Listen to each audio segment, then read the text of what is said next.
அஷ்டமச்சனியின் நட்டங்கள் தவிர்க்க எங்கள் வலம்புரிநாதன் வலக்கை மேலே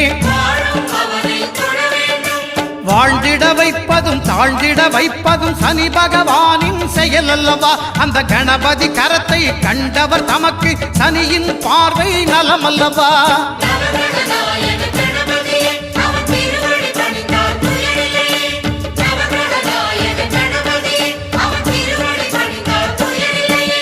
ஒன்பது கோளும் ஒன்றாய் காண